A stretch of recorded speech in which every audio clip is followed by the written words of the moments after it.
the return of the sausages. All sorts of things that I would have wanted as a kid that I couldn't have, right? Famously, Sky TV. How'd that happen? I guess I just forgot what was going on. They're eating the dogs, the people that came in. They're eating the cats. Hey, it worked.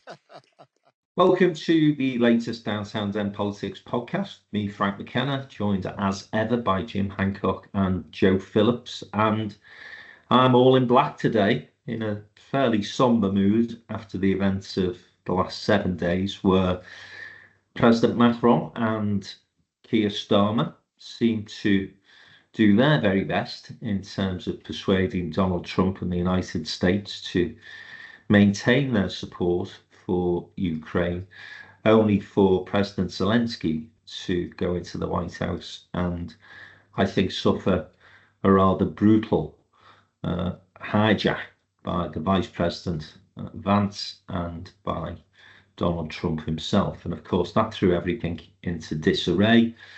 European summit took place yesterday. Keir Starmer's trying to put together a deal with France and the UK, potentially presenting that to the Americans this week, would mean a ceasefire, followed by Zelensky revisiting the White House and signing a minerals deal, and then hopefully America agreeing to some sort of backstop to support a European peacekeeping force. Of course, all this doesn't take account of what Vladimir Putin is thinking about all of this.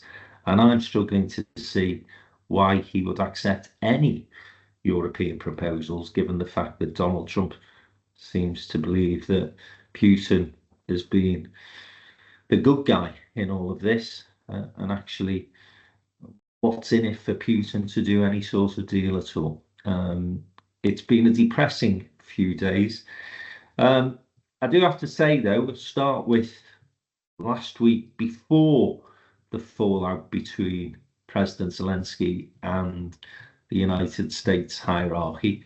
Keir Starmer, I think, arguably his best week as Prime Minister.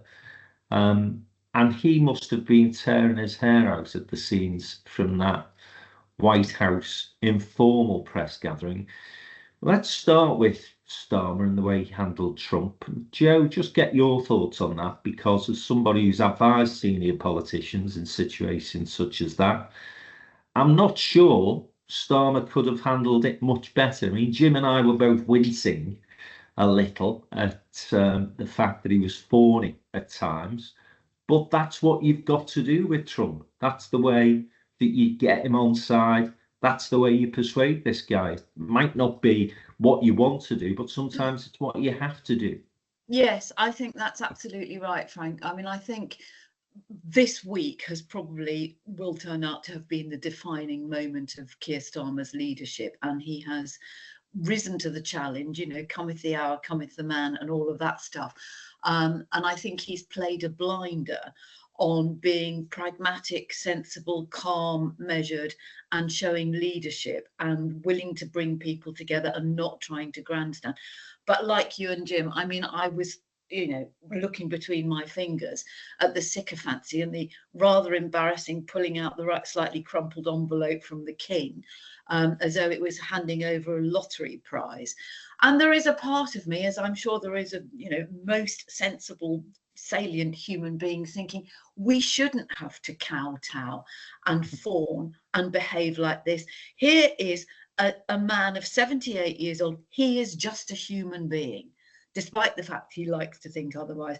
But you're absolutely right, Frank. In terms of diplomacy, sometimes you have to, swallow your pride. And there is no doubt that although Starmer didn't come back with anything tangible, what he came back with was a sense of that reinforcement of the relationship. And also, I think more importantly, on the domestic front, it will have sent a message to, Kemi Badenoch and Nigel Farage as well, that despite what they want to do, which is fawn even more and, get further up Trump's backside, actually what Starmer has done and has shown is that he has built that relationship. Whether it lasts, who knows? So I think, in terms of political and standing as a leader, I think it's done him really well. But I completely agree, the sycophancy was disgusting. Yeah, but it's what he needed to do, and exactly. Macron did likewise. There was an awful lot of bonhomie between the two of them. I'm sure Macron's opinion of Trump in private is very different from what he displays in public. And both, in fairness to them, Macron and Starmer did at times push back on what was being said. So Macron sort of gently tapped Trump on the knee and said, actually, we're not just giving loans to Ukraine, we're doing the same as what the States are doing.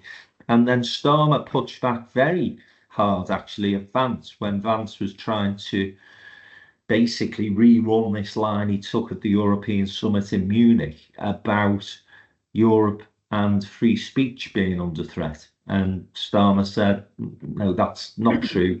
We're very proud of our record and our history with free speech in the UK, and that will continue.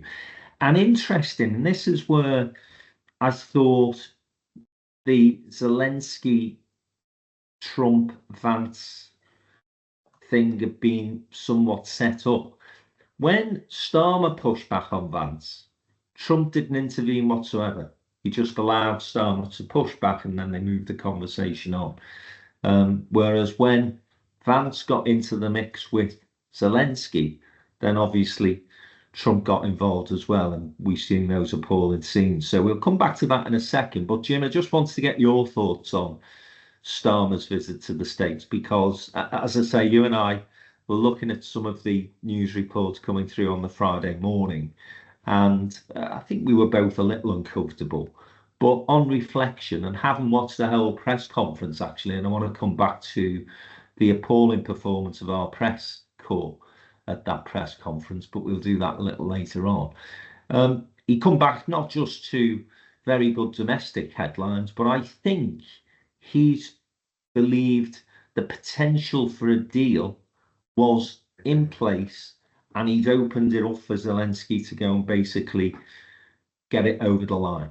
Yes, I think he did establish, Keir Starmer, that he was going to be this bridge between Europe and the United States.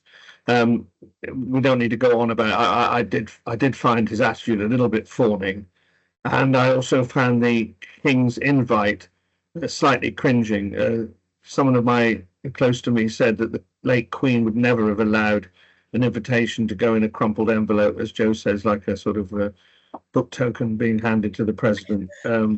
But obviously the King went along with it because, he's an obliging sort of guy. But you can imagine the late Queen would have just raised an eyebrow and said, I'll make the invitations, thank you very much indeed. But what I think is significant and has further enhanced Starmer's reputation is that, having come back on the Thursday with a constructive situation and then everything blowing up on the Friday, what he then did, I think, is extremely important. Two things. He clearly immediately expressed his full support for Zelensky, and also arranged for Zelensky to visit the King, having done that invitation for the president to revisit the country. He made it quite clear, and I imagine that will have slightly irritated Trump. So, whilst keeping this bridge open, Starmer did clearly indicate that what happened on Friday was a disgrace. So I think that's absolutely true. What's going to be interesting now is whether this bridge building that he's done is going to be accepted, because apparently there's an idea from Britain and France that there be a month-long truce. Now, is Trump going to support that? Because he ought to. If this bridge building between Starmer and Trump is actually going to mean anything, then there's a lot of pressure on the president now to actually back this initiative. But we just don't know. If it's not Trump's idea, is he going to be silly about that? But I absolutely agree with both of you that and we've talked endlessly about Starmer's rocky start with sleaze and the economy in this country, but sometimes foreign affairs can be the making and breaking of prime ministerial reputations, with Tony Blair and Anthony Eden and people like that. But no, it's been a good week. The steady sort of legal approach of Starmer has come into play in this situation, and it's worked for them. The other thing that I think is really important is that whilst other European leaders were going on social media to criticise the behaviour in the White House and defend Zelensky, Keir Starmer picked up the phone and he spoke to both Zelensky and Trump.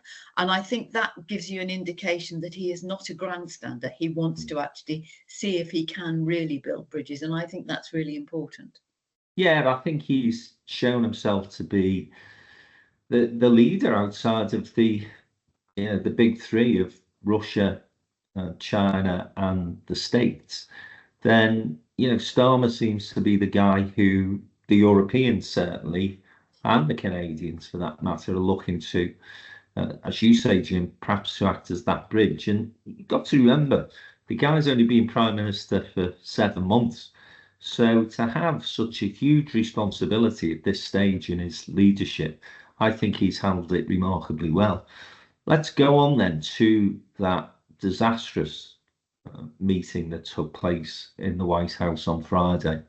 And I just wanted to play devil's advocate for a moment in terms of Zelensky, because a lot of the Republicans in the States have said that the Ukrainian president was disrespectful. And it starts off with the absolute trivia, in my eyes, of Zelensky turning up in his fatigues, which he's been doing to all meetings that I've seen him at for the last 3 years or so. And apparently the president took offence at that. Then I think what absolutely didn't help is the fact that Zelensky's English is not the best. And by the way, as somebody who barely gets through a day without being told I only speak Scouse rather than English, that's not a criticism. The guy is amazing in terms of the leadership he's shown over the last 3 years, and indeed his English language abilities. Nevertheless, I think more experienced diplomats would have been saying to the president, use that as an excuse at times. If they're putting you under pressure, even if you do understand, pretend you don't. Turn to your interpreter who stood just alongside him and say, I didn't quite get that. Calm yourself down a little and come back with something that's a bit more thoughtful. And that part of the conversation where he said, you will feel. I think every married man in the UK understood why that was a mistake. Because if you've ever said to your wife, well, you're going to feel, well, you know what's coming back. And I thought that as much as I have every sympathy with the Ukrainian president in terms of the way he was set up and the way that press pack was brought into the room, and they kept the conversation going and going and going, they were able to bait him. And I think that for a whole range of reasons, however Starmer had prepared and been well prepared for his gathering with Trump, I don't think Zelensky was as well rehearsed. And I think that's bit him on the bum to an extent, Jim. As I say, put aside all of the things that we know that Trump and Vance in particular, actually, nasty piece of work, that bastard. But I do think, Jim, Zelensky could have handled the situation a little better.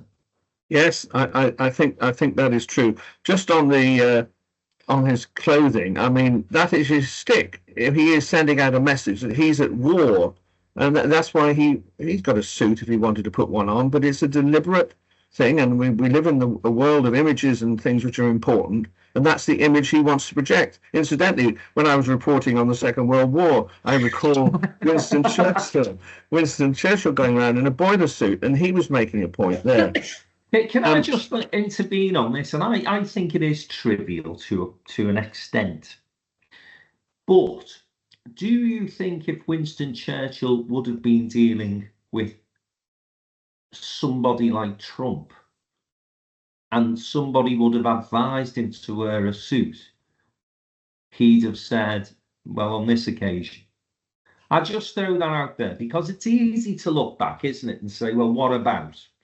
Okay, but that was 1940. And times move on, and people have different attitudes to these things.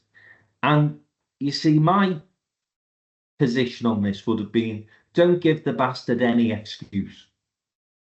Don't give him any excuse. Put a suit on for today and go in as if you're doing something, as Starmer did, but he doesn't have a letter from the royal family to hand him. He doesn't have a state visit to offer. I'm wearing a suit, mister. I'm so respectful of you that I've actually put the fatigues down for the day and I'm wearing a suit. And I don't know, Jim, I just think that for something as trivial, either way, it might have been worth doing. Well, I'm not sure that Winston Churchill would easily be told what to wear, as a matter of fact. But bringing it up to date, I do think this would have been the only time that we'd seen Zelensky in a suit, and it would go to this fawning business that everybody's having to turn up at the White House and dress to try and appease this gingered idiot. And I just think, that it was right for him to continue to be wearing the clothes that he did. Just to move on, I think we mustn't underrate the pressure that Zelensky's been under for 3 years. He's obviously stressed. He's obviously tired. He's constantly flying around the world. And I think you're absolutely right. There were ways of avoiding it by saying, could I have a translation, please? And I do think it was a little bit foolish of Zelensky to actually, at one point he said, we were on our own. And it just let Trump come surging back in saying, because it was manifest, it's not been true. The Ukraine's not been on its own at any point. Boris Johnson immediately expressed support, and so did the former president. So I think that was unwise. But by then, and we've got to remember, I mean, people will have seen all the stramash at the end, but this apparently had been this thing is called a spray, which is meant to be, and this was before the talks were due to take place. This is called a spray, where the press are normally meant to just get a picture of the people sitting down before they talk, and maybe 1 or 2 questions are thrown. Yes. But Trump, in a number of contexts in the last 4 or 5 weeks, has turned it into and this was a 40 or 50-minute thing, most of which was reasonably civilized. But then the ambush that you've spoken of came in.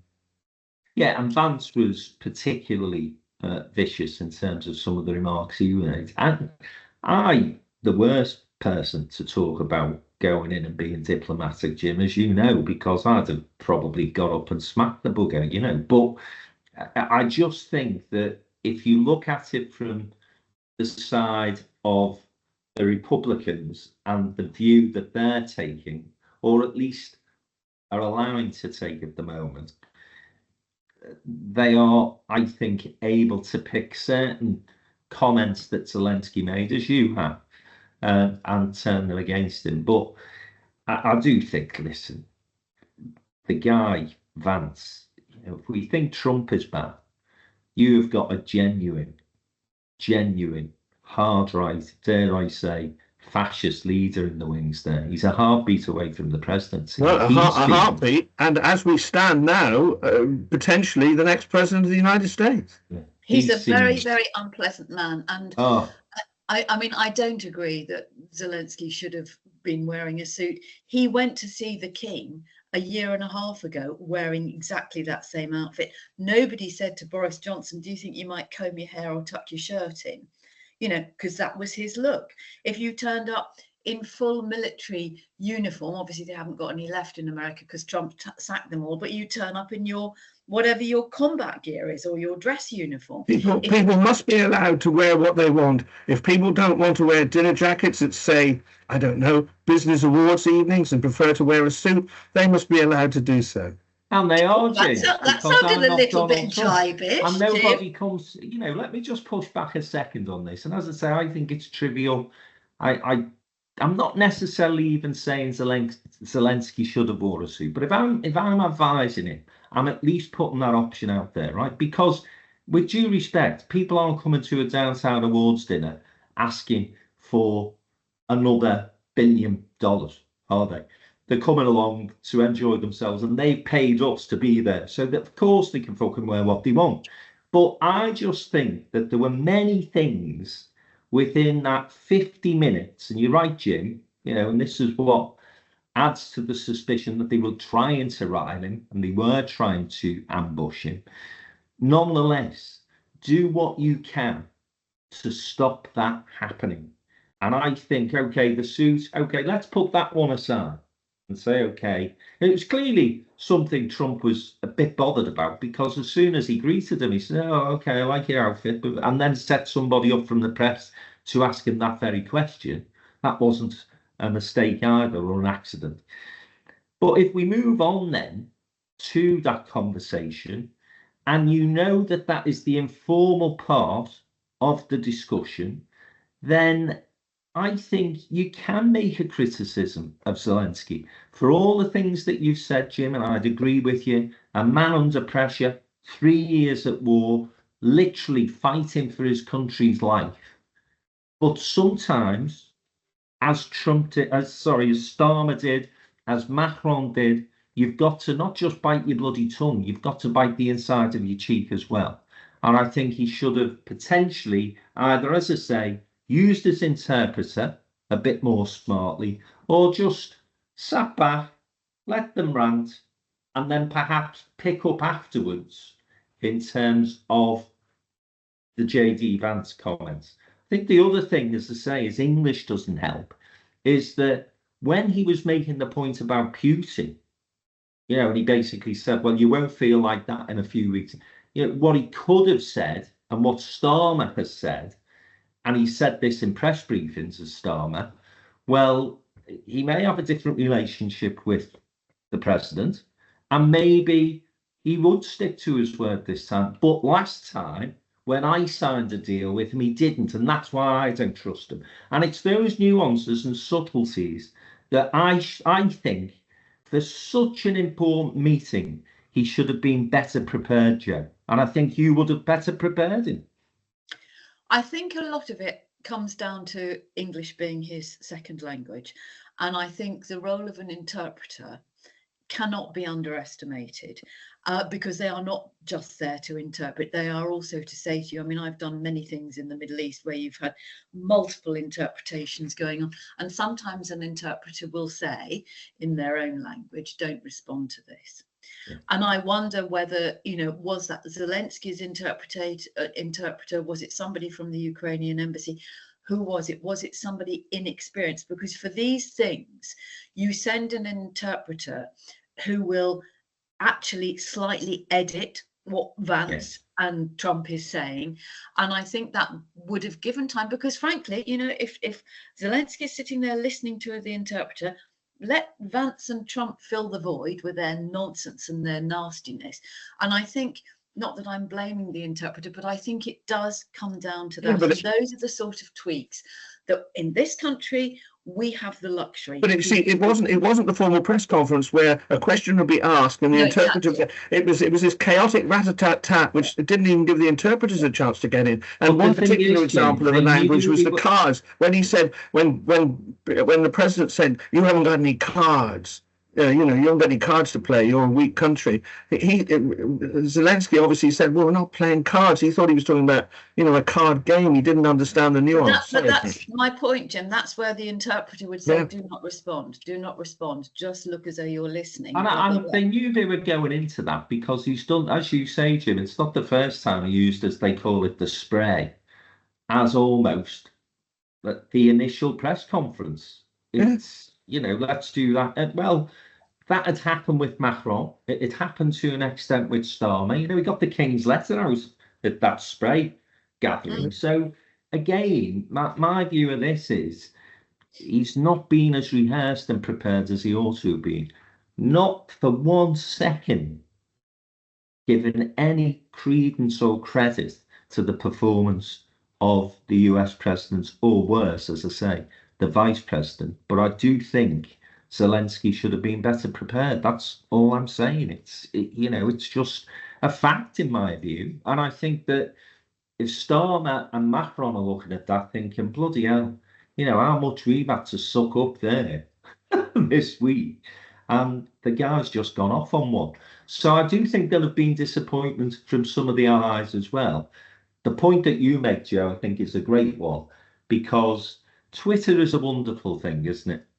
You can really virtue signal on that platform. And that's what the Germans decided to do, and many others. And as you say, cool head, Starmer, step back, pick the phone up, and maybe has come to something that will give us a little bit of hope. My fear is that actually America just wants out.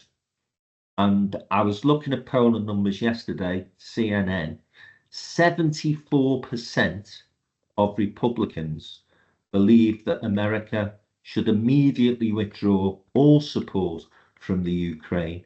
And alongside all of these conversations that are taking place, under the radar, the president has signed an executive order stopping any surveillance of what the Russians are up to. Yeah. So, as much as I understand and appreciate why Keir Starmer and European leaders are trying to put together some form of peace deal, I wonder whether Trump's the least bit interested, Joe. I think he's done. He doesn't need to be interested. Most Americans are never going to leave America. You know, they don't need to. They can go to Las Vegas. They can go to Disney World. They can see pictures. They can look at Downton Abbey. You know, that's their view of the world. And I know that's a terrible, rude, complete generalization, which is not true of a lot of Americans. But for the people that Trump appeals to, and Trump himself, you know, who is not a well-traveled man. And I thought it was interesting that Vance said, when Zelensky asked him, have you been to Ukraine? And he said, yes, I have. Well, I mean, I've seen it. And you sort of, that's precisely the point, isn't it? You've seen it. You haven't actually been there. You haven't smelt it. You haven't heard it. And I think Trump doesn't care. To him, America is everything. And if he can buy up another bit of real estate, whether it's Greenland or Ukraine or the Democratic Republic of Congo or Scotland or wherever it is, he doesn't give a shit, Frank. And why does he need to? It's not like people are banging on the door saying, we want to see an America, you know, at the forefront of leading peace and leading NATO. Most people in America wouldn't give a toss because they think they are so far removed, as they did up until 9/11, from anything. And the awful thing is that they think they are removed, not just geographically, but they think they are removed from the consequences of their actions and their behavior around the world, which is why 9/11 was such a terrible shock to the American people. And, you know, you sort of think, OK, fine. But as I've said before, Alaska is only 55 miles from mainland Russia. And at what point, if Trump withdraws absolutely everything and Europe turns its back on America, because I mean, the one good thing about this, and it's hard to find any good bits, is that it has united Europe in a way that, you know, you wouldn't have thought possible a month ago. And I sort of think, right, that's fine. That's the momentum that we need to do. We need to actually not always be looking over our shoulder, because it's quite clear that America under Trump doesn't give a toss about Europe, doesn't give a toss about NATO. They probably will withdraw. But I think the very interesting question that I'm sure is exercising a lot of minds in the security world is, does America remain one of the Five Eyes? Because you've now got this woman, Tulsi Gabbard, who is long been accused, rightly or wrongly, of being a Russian asset, who's in charge of American intelligence. And just explain to listeners who might not be aware of what Five Eyes is. So Five Eyes is where we share. So it's Britain, America, Canada, Australia, and can't remember who the other one is. New Zealand. So we share intelligence gathering and information, and particularly between the UK and America, it is almost in real time. So it's not filtered, it's not redacted.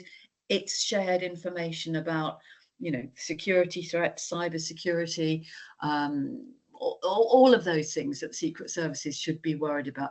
But if you can't trust one of those key partners, America, and I feel that there is a sense of distrust, then where does that leave us in terms of security? And I think you're absolutely right, Frank, to mention the point about the surveillance that America's switching off. Is Musk, by any chance, just going to flick a switch? He said he would, so that the Ukrainians wouldn't have access to Starlink for their drones, but Russia would carry on. That's arming Russia against a NATO, against Europe.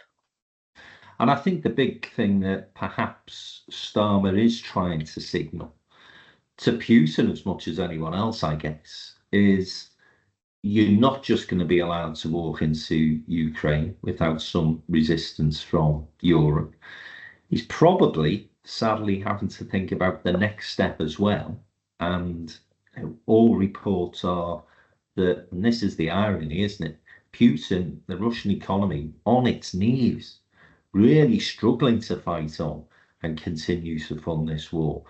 But it will give him, should Trump just say, we're off the stage now, the opportunity to potentially take all of Ukraine, but certainly keep what he's got, go retrench, get his act together again, start to rebuild his armory and his army, and come back for a second bite in 2 or 3 years' time.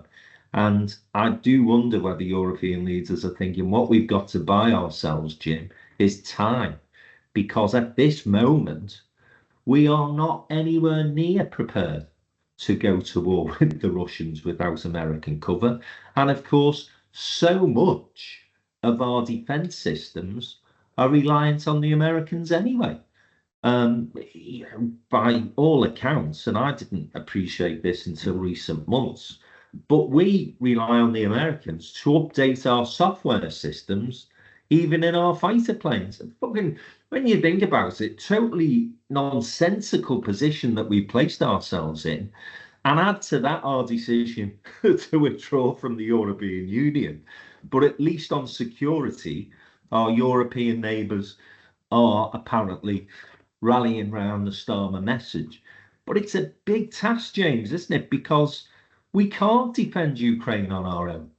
Yes, well, many, many things to say. I'll be as brief as I can. Just on the weapons system, we don't normally associate Unite with these particular issues, but they have large numbers of workers in the British aerospace and things like that. And there's a crucial decision to be taken on whether we order the British Typhoon or go for I think it's the American F-35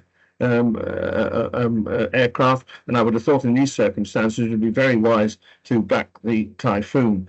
I just want to really ask both of you, I mean, this is momentous stuff. I still maybe naively cling on to the belief that President Trump, who actually was the author of surrendering Afghanistan to the Taliban, although it actually happened under Biden's watch, would actually want his presidency to go down as one where the Ukraine was effectively conquered by Russia. Are you actually saying, both of you, that he is indifferent to that? Because you made a very important point, Joe, that they all thought they were immune by this great, beautiful ocean that separates them until the Twin Towers were demolished. I mean, you know, the idea that the I can see the vision that these dictators have, you know, that there aren't really countries, there are just huge empires, Russia being one of them, China being another, the United States being another, and virtually everyone else doesn't matter. But are we really saying that Trump is completely indifferent to the complete subjugation and conquering of Ukraine?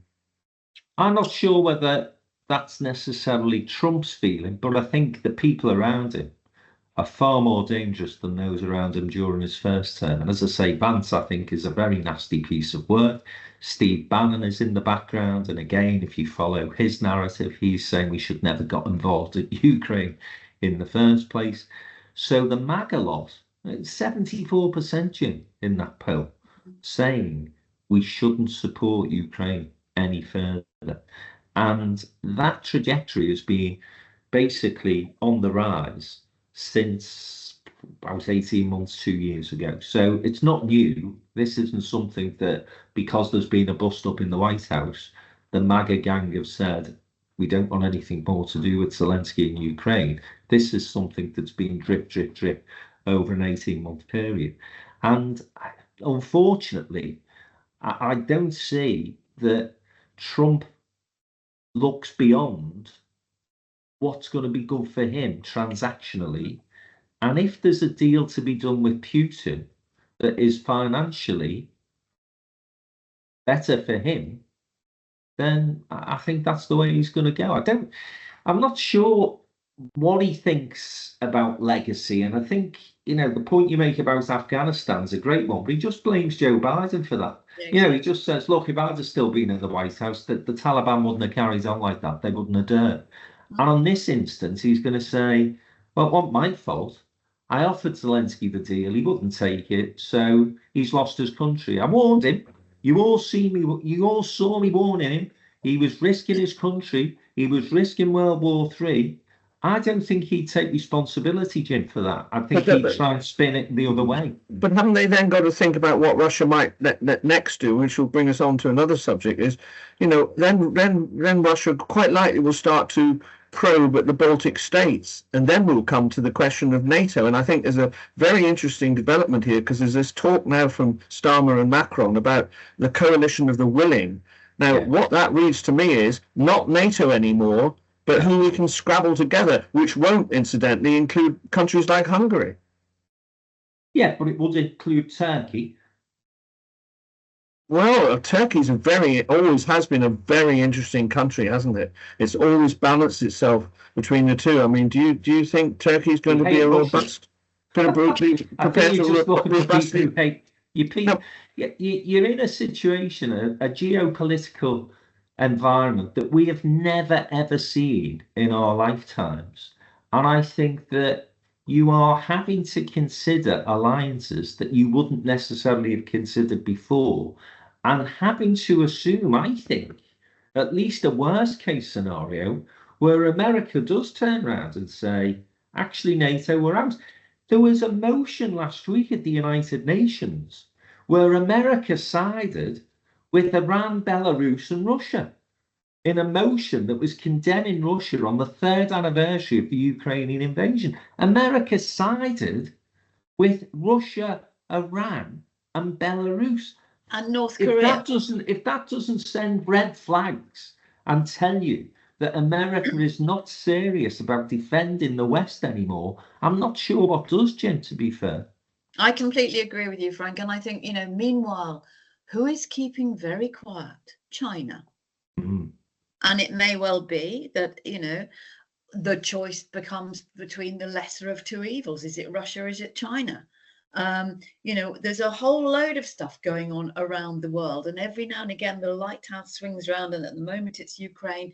It'll be Gaza again in a couple of weeks. And, compare and contrast the way Netanyahu is fated at the White House, because obviously Trump sees he can get some deal out of his Gaza by the sea thing. But that there's a man who has carried out war crimes by most people's opinions, and the way Zelensky was treated was absolutely despicable. But I absolutely agree with you. I think we are looking at a time, and if Trump's not there and Vance comes in, then they will just lock down. So what do Trump and Vance think about Taiwan then? Are they indifferent to the Chinese taking over Taiwan? Indifferent. It doesn't affect them, Jim. They can be. So China gets all the chip manufacturing if the island isn't totally destroyed, because the Taiwanese the territory is not easy to conquer. It's a mountainous island. But anyway, if the chip industry isn't destroyed in the warfare, China gets all those chips. I just wonder, Jim, how you can construct in your head a situation where President Trump says, yes, we're going to provide a security backstop for Ukraine and for NATO. I don't see it happening. He's been 5 weeks in office. He's not made that commitment. He didn't even make that commitment to Starmer. He didn't make it to Macron, certainly didn't make it to Zelensky. He's talking basically about a minerals deal in Ukraine, whereby if we are commercially interested in Ukraine, and if we've got people from the United States in Ukraine, that provides you with all the cover you need. Actually, I think that, Jim, the problem. Sorry I'll let you come back now. The problem with that is that When Obama's administration looked at a similar deal, they came to the conclusion that actually too hard to mine and not as many minerals there as you'd think anyway. And if the Americans went in and made the same sort of findings, who's to say that after 6 months, 12 months, Trump said, oh, there's no money there for us, we're out. I just think it's such an unstable and inconsistent White House that I wouldn't trust the bastards as far as I can throw them, Jim. Okay, I mean that is the point. I just thought, trying to see it from Trump's point of view occasionally, that it was quite a clever idea to populate Western Ukraine with American mining engineers, although someone cynically pointed out to me it would probably be people from the Philippines and Indonesia doing the actual mining rather than Americans. But if there would be American managers there and the mining would be going on, but there was quite a clever way of deterring Putin from shelling them, but as you say, it's not. No, it probably needs. I hope you're right, Jim. I hope you're right, because otherwise we are looking at a very, very dangerous situation. And as we've all, I think, agreed, Europe, we can all the fine words, all the summits, but we are at least 3, if not 5 years away from putting in place a decent defence system, security system, where we could feel confident and comfortable that we can defend ourselves. I'm conscious we've been talking for an awful long time. Our listeners are desperate to go and get a cup of coffee or a cup of tea. Let's take a short break and we'll be back in a moment.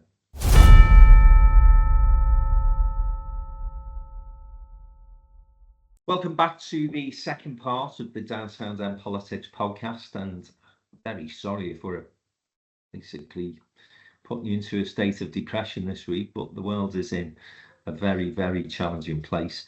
And before we move on to the domestic fallout from what's happened over the past 7 days, ministerial resignation, more committed spending from the UK and what impact that might have on people's thinking, I just wanted to have a word about the British press corps.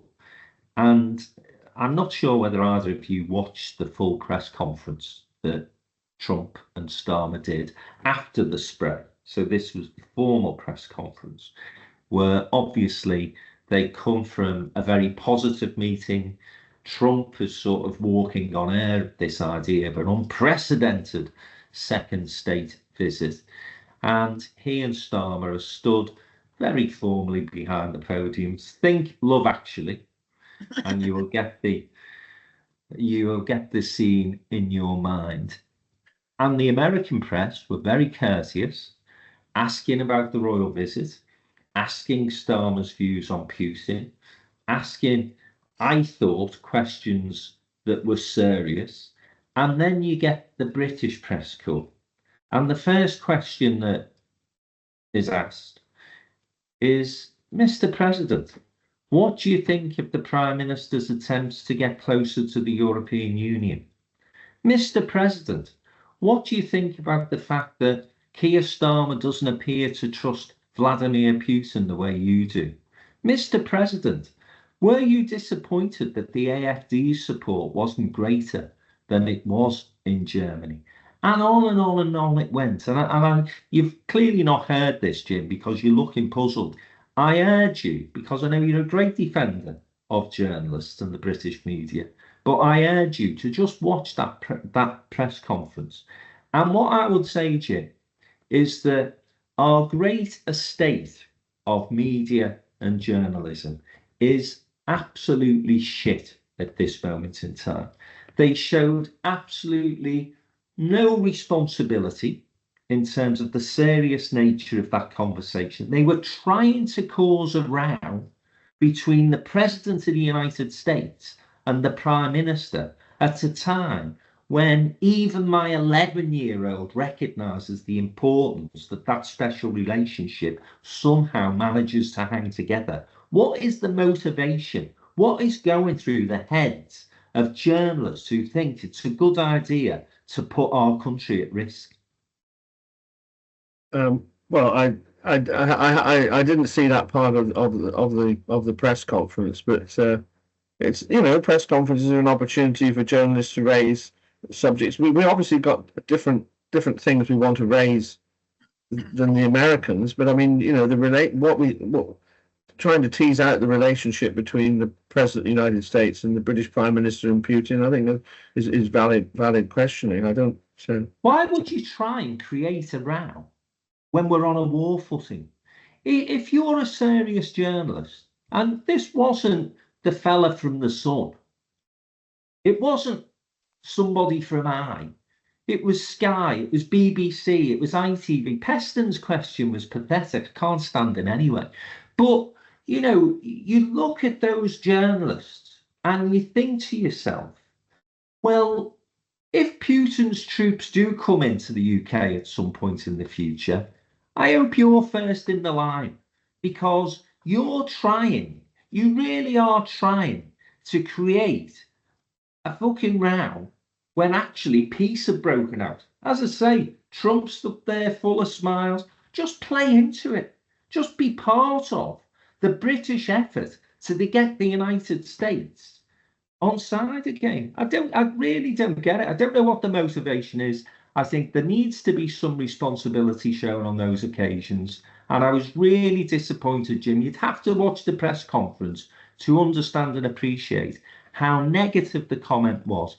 And I've sensed for a time now, I know we've all said it's not been the most auspicious of starts for this government, but I've sensed almost from get-go there is a big push by most of the newspapers in this country, and indeed some of the television journalists as well, to get rid of Labour as quickly as possible. They just don't like this Labour government. And I think as much as we can criticise some of the decisions that have been taken, some of the stuff that's going on is absolutely appalling. And that, to me, just confirmed my worst fears, that our media estate has now been taken over by people who basically are as right-wing as the lunatics that are running the White House. Right, 3 very brief points. I agree with you. There's a determined campaign by the Mail and the Telegraph to try and undermine the Labour government. It's been, I mean, it's always the case, but it has been particularly vicious. So I agree with you on that, but I completely disagree. I think you should be using your energies to criticise the excesses of the inaccuracies of the social media rather than the conventional journalists, who I think, broadly speaking, are doing a good job. Yeah, okay. And Beth Rigby, you know, the first thing she shouts at Zelensky as he's walking down Downing Street to get hugged by Keir Starmer, are you going to apologise to President Trump? Yeah, piss off, Beth. Piss off. That is interesting. How these, honestly, these little. It's not serious journalism. It's pathetic. It's pathetic. And by the way, just to say, I thought Koonsberg's interview with Keir Starmer very respectful, very serious, stuck to the points that needed to be talked about. And, you know, I'm not a biggest fan, but if the press corps in the White House would have acted in that fashion, that would have been far more responsible. Joe, you sit on both sides of this fence. Am I overreacting here? Yeah, you are a bit, but my final point would be these are grown-up politicians who are perfectly capable of batting away questions. They're not, Jim. They're not grown-up politicians. It's Donald Trump. And it doesn't take much, as we saw on Friday, to basically set things right off the rails. And I'm not being funny, sir. If you are a journalist in that position of representing the United Kingdom in that sensitive situation, you have a duty and a responsibility, in my view, to act accordingly. And you are not dealing with an adult, normal politician when you're dealing with Donald Trump. If there'd have been a big bust-up, if Trump would have said, actually, do you know what, guys? Yeah, he's an absolute prick for trying to do another deal with the European Union. The whole thing blows up. Well, those journalists have been proud of themselves. The danger there is that you're asking journalists to accommodate themselves to the vain behaviour of President Trump. But I've said enough about this, and hopefully Joe will be back from smoothing the cat to take the cat out the window. Sorry about this. Try and take the heat. What do you think, Joe? I rant, Joe. Well, I I'm don't afraid know. I will defend journalists, and I don't think it is the job of journalists to suck up to Trump or anybody else for that matter, whether they're, you know, a prime minister of this country or a president of another country. And the calling out questions along the Downing Street walk are absolutely par for the course. It's what they do. I mean, you know, there is a value in trying to say, okay, there's not much to see here. We've seen Starmer do his thing. He's played a blinder. He's done all the diplomatic thing. What is the story other than saying, well done, Keir Starmer?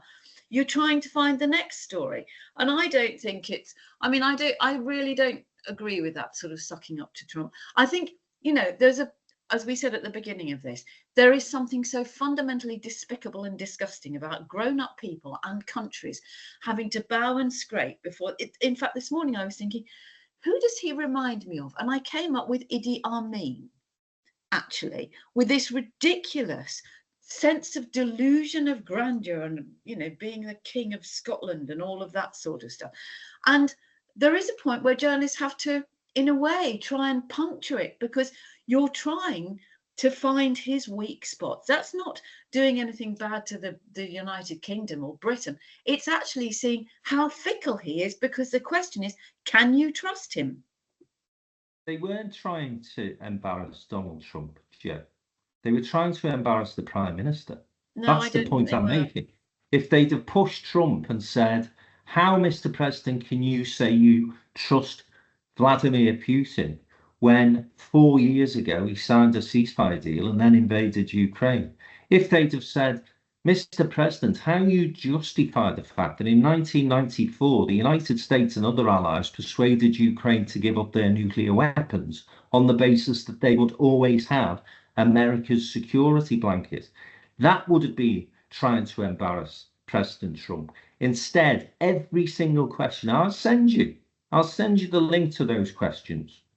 Every single question was put in order to embarrass Keir Starmer, not embarrass Donald Trump. If they'd been trying to embarrass Donald Trump or hold the American president to account, hats off to them. No, they were looking for the cheap headline to say, Starmer fails again. And it was disgraceful. And I'm sorry, I am a big supporter of British journalism, have been in the past. But no, they are not any better than our social media ranters if they're going to carry on like that in a serious press conference, in my opinion. Honestly, as I say, I'll send you the clips. It was disgraceful performance from them. None of them challenged Trump. It was all aimed at trying to create a split between the president and the prime minister, and it was mostly aimed at trying to embarrass Keir Starmer. Anyway, that's my rant over.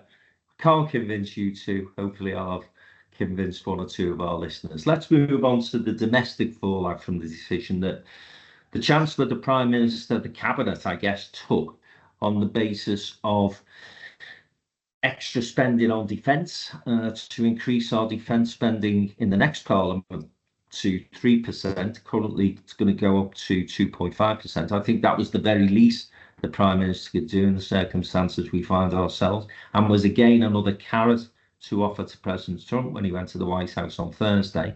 That resulted in the resignation of Annalise Dodds, somebody I think has been a bit of an outlier within the Cabinet anyway. I think she's an observer to the Cabinet rather than a voting member of the Cabinet. And credit to her, she waited until the trip was over, showed a bit more responsibility than those British journalists I mentioned, and waited until Keir was back in the UK before her resignation was announced. But nevertheless, you can imagine, Joe, there are going to be more than Annalise Dodds upset by the decision to fund that increase in defence spending with a cut to our international aid programme. Yes, you know, that is not just from within the Labour Party. It's coming from people like Lord Malloch Brown. It's coming from people like Rory Stewart. It's coming, as you expect, from the major charities like Oxfam and Save the Children and UNICEF. And of course, the cut to international aid comes at the same time, or just after, America has announced that it's pretty much closing down US aid, which David Lammy, the Foreign Secretary, criticised in the strongest diplomatic terms only a couple of weeks ago. And I think it's really difficult. But this is what politics is. It's facing the unthinkable and having to make decisions. And it is quite clear that to announce the increase in defence spending before the trip to America was the right thing for Keir Starmer to do. Otherwise, it's prevarication, and it looked, whatever way he did it, it would look like he was either kowtowing to Trump or, doing something else. The problem, I think, now is, and I think you touched on this last week, Frank, is that the government and the Treasury need to now look at a way of unlocking money by breaking their own fiscal rules, because we are in a crisis. And that's what the European Union is looking to do, is to ease its own financial restrictions on this. And I think there will be people who will be facing cuts, who will be facing higher council tax bills and energy bills, who will go, oh, well, you've managed to find the money for Ukraine, you've managed to find the money for defence, but you can't find the money for, whatever it is that you're particularly pissed off about, whether it's the health service or schools or whatever. And I think that is where you get the difficulty, that you end up with the American view that we just talked about, which is, we need to look after ourselves, charity begins at home, etc., etc. And I think Rachel Reeves now needs to use all of her outlying advisors and her imagination to work out how you can actually release the funds necessary at the same time, because people will not bear any more cuts. I don't think they can. And I think the international aid is, I think it's terrible. I think it's dreadful. I worked with Bob Geldof. I, worked on Make Poverty History, all of those things. And I think in the long term, it is extremely short-sighted. But I can't see what the alternative was. And I think that's the problem, isn't it? None of us would agree that international aid is a waste of money. We all appreciate and understand the importance of it in terms of the UK's soft power, but aren't we supposed to be a country that does give other people in this world an opportunity, a chance? And when you talk about the other big issue that people in this country are exercised by, which of course is immigration, well, the very way in which you stop people trying to move from their own countries is to help them and enable them to improve their own. So all of those economic development programs, the health programs, the things that UK aid and US aid fund, sadly, go into the war. But as you say, Joe, I'm not sure what the alternative was, other than what I suggested last week. And that is surely on the table, because even with those cuts to aid, Jim, we're still going to be a good few £1 billion short of where he needs to get to if Keir Starmer's 2.5% is going to be met. Yes, I mean, and the implications of what you two feel, and I'm more reluctant to feel, about the massive transformation in the world landscape. 2.5%. It's going to be need more than that. Be 3, 4, even 5% to the Polish style expenditure, because we're going to have to. I mean, I haven't heard enough discussion about what we're actually going to need to defend our country. Obviously, sophisticated cyber technology, that sort of thing, as much as hardware. But I just wanted to say that we are in an extremely turbulent world, because not only have we got Trump and Putin linking up, but you're also going to hear from me a slight criticism of Laura Kunsberg, because the one question she didn't ask was, the reason you've gone after foreign aid is because you daren't go after health or education and things like that. She should have put that particular question to him, because that's the essence of it, that he's gone after a soft target. How much resistance there is from the backbench Labour MPs. I mean, last week, Frank, you sort of thought that wasn't going to be a particular problem, and I think you're probably right. We heard from Clive Lewis sort of supporting Annalisa Dodd's stance, but it is a real challenge for Labour backbenchers, because you can't really squeeze foreign aid much more. And if I'm right, that we're going to be looking at 3, 4, 5% before very long. some very, very difficult decisions are going to have to be taken. As I said last week, though, the only way in which I can see that being seriously funded is breaking your fiscal rules or allowing yourself to work outside of the fiscal rules and basically announcing emergency measures. We're in a war here potentially, so let's not wait until the Russians are on the march. Let's start to put our defences in place now. And I think, again, with the European partners, Canada, all saying that they're going to increase funding as well. Well, the only way in which they're going to find the money, they're under exactly the same economic pressures as the UK. They're going to have to borrow that cash. And the markets are relatively relaxed about those sort of borrowings. So I think that's where she's going to have to go and find the money. Interestingly, Jim, you raised the point last week of welfare spend, and I sort of dismissed that as not being anywhere near the amount of cash that they would need. Liz Kendall's saying in the Sunday Times yesterday, £5 billion she believes she can find from the welfare budget. Not sure whether that's over the course of the Parliament, which would then only be a sprinkling of the cash that's needed to increase defence spending to the level that Starmer wants to. But if it's £5 billion a year, then obviously that's big number. So we'll see how that debate goes. Well, yes, and does that mean, asking, doing very, very awkward interviews with people who claim they're under mental stress and can't work? And the state saying, I'm afraid we don't agree with you. Yeah. We're going to cut off your benefits. I mean, putting it starkly, these are the sort of things that's coming down the line. Yeah, I think in terms of, certainly at this moment in time, voter attitude, and I think we'll see this play out in the next series of polls, is going to be very positive about increasing defence spending. Starmer's performance over the past week or two, I think he'll get a bounce from that. But you're right, Joe, that needs to be paid for by either deep cuts in services, which are already on the knees, or tax rises for that matter, then the shine have quickly come off. So that they will have to find a way of raising that cash. And for me, it can't be cuts and it can't be tax rises. So it's going to have to be borrowing. We'll wait and see what Rachel Reeves does.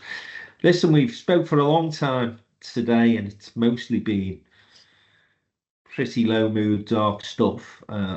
Apologies to listeners for that, but it would be remiss of me not to mention Plymouth being robbed and have been knocked out of the FA Cup by, I have to say, Jim, a very poor Manchester City. I mean, they're having a dreadful season, but Real Madrid turned them over and Plymouth Argyle couldn't. What went wrong? Did you go to any Etihad? Yes, I was indeed there. Yes, a fabulous turnout by the Green Army, and we did take the lead, which made the whole thing worthwhile. And they did have to bring on the big guns, Haaland, and obviously Pep had him available on the bench, whereas Slot made the big mistake of not bringing their players down. But I did think Pep showed a lot of class at the end by coming over and clapping the Green Army and really being very, very nice to our manager. And a very moving testament by the guy, our Ukrainian centre-back who towered over the City defence and scored. He hasn't seen his father for 3.5 years in Ukraine, and his father sends him coaching tips and things like that. So a very poignant day. But now back to the realities of trying to stay in the Championship. Yeah, well, Division 1 here, Plymouth Cup. Thank you very much. A nice cup run to remember the season by, James, which more I can say for Everton or West Ham. We had a week off, so yeah, we can't talk football, can we, Joe? Although Everton's women won, so congratulations to them. And finally, Jim and I attended the Convention of the North last week. Just a bit of reminiscing for me. I was kindly invited to the VIP dinner on the Thursday, which was at County Hall, and I took the opportunity of popping my head into the old council chamber, where I spent 12 years berating the Conservative opposition in the same way, more effectively possibly, than I berated the media today on our podcast. And it was nice to go and see the old place. And as ever, Lancashire County Council did a splendid job in terms of entertaining everyone. Magnificent food and presentation and all that sort of thing. And then followed by the Friday where the Deputy Prime Minister, Angela Rayner, spoke and was talking very warmly about all of the mayors across the north, of which there are several now, and obviously talking about the rollout of devolution. Ironically, we were in the place which is still probably the most sceptical about having a mayor, that's Lancashire. But Jim McMahon, who's the minister within Angela's team, who sort of looks after the Devo stuff, was saying to me that he's determined to have mayors right across the country, never mind the north of England. So, Jim, what did you make of the convention? You stayed around on the Friday a little longer than I did.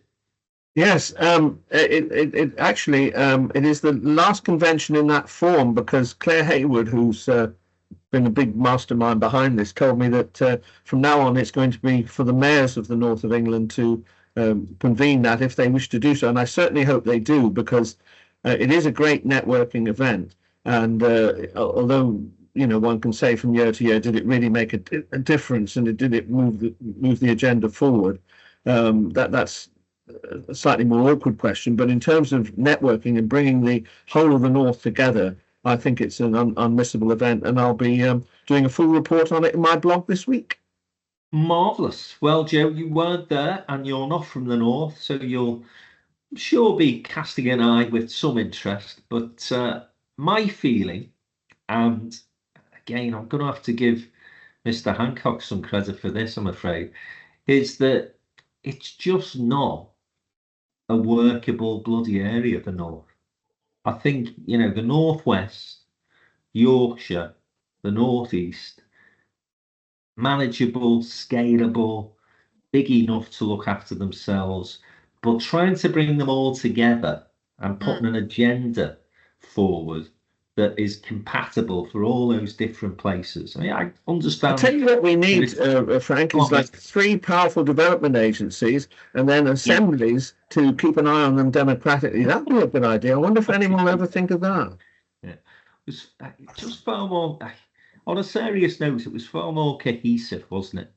But, this idea of bringing the whole of the north together, it is a long time thing. It was the Northern Way from John Prescott, then Osborne picked it up as the Northern Powerhouse, and we go on and on. But I know from talking to officials in Whitehall, when you talk to them about the frustrations in the north and why we get announcements about third runways at Heathrow and Oxcam corridors and all this sort of thing, they do say to me, well, London and the southeast tends to know what it wants. When you go to talk to the north, you get a myriad of plans and schemes and projects thrown at you. A little like Trump and Vance using Zelensky's struggle with the English language. I think Whitehall officials often use that as an excuse. Nevertheless, when you were talking to various people and delegates, as I was on Thursday and Friday, you do sense there's an awful lot of different priorities. And undoubtedly that's the case because you're covering such a huge area. So I do personally think the regions of the northwest, the northeast, Yorkshire and Humbersand make a bit more sense moving forward. But like you, Jim, it's nice to get the north together.